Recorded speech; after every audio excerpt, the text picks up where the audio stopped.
Perhaps no single event in recent history has thrown into doubt the sturdiness of American democracy like the January 6th Capitol riot. More than 6 months later, one British reporter who followed the violent crowd into the Capitol building that day worries that the worst may be yet to come. Yeah, my name is Robert Moore. I'm a British foreign correspondent based in Washington, D.C., working for the UK network ITV News. We moved with the crowd and we positioned ourselves where we thought the breach was most likely to happen, which was, not without irony, exactly where the inauguration of Joe Biden would happen in just a few weeks' time. The more I spoke to people, the more apparent it was to me that this was an insurrection being planned, being orchestrated in plain sight. I was with Jacob Chansley, the so-called QAnon shaman, who was with me on the steps of the building as we went through. We were absolutely with a group of delusional characters who believed deeply, kind of even profoundly, and in his case spiritually, that what they were doing was absolutely right. So it was this combination of the dangerous and the delusional that was the defining feature of that day for me. I've reconnected with some of those characters who I crossed the threshold with in subsequent months. No one's ever expressed to me any remorse or any regret.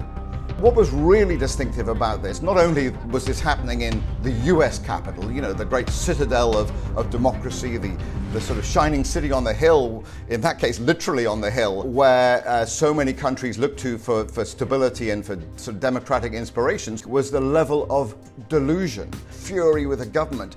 But never before have I seen a crowd so motivated by absurd theories of what's going on in their own country. And then I realized this isn't just a challenge about one day or one election. It's actually a challenge about truth, about facts, about how America sees itself, about how big tech sort of leverages these conspiracy theories and spreads them so rapidly. And it strikes me, looking forward to what happens next, that is the danger, because those conspiracy theories are still out there. They're still being perpetuated, they're still being spread, they're still being invested in. I think the big takeaway for the world is the fragility of democracy everywhere. That democracy can be easily undermined if we can't agree on a shared set of facts or a shared national narrative. It really is much more fragile, much more delicate a political construct than we had ever imagined before. This is a battle for journalists. We need to make sure that we are in outstanding reporting and that we abandon these partisan political lines.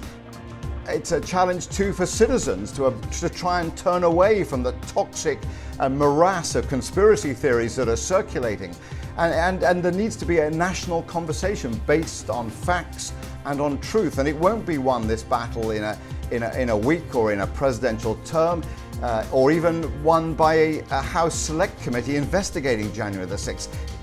It's a generational struggle to try and understand that truth and a national narrative is essential if we're going to have any degree of political stability.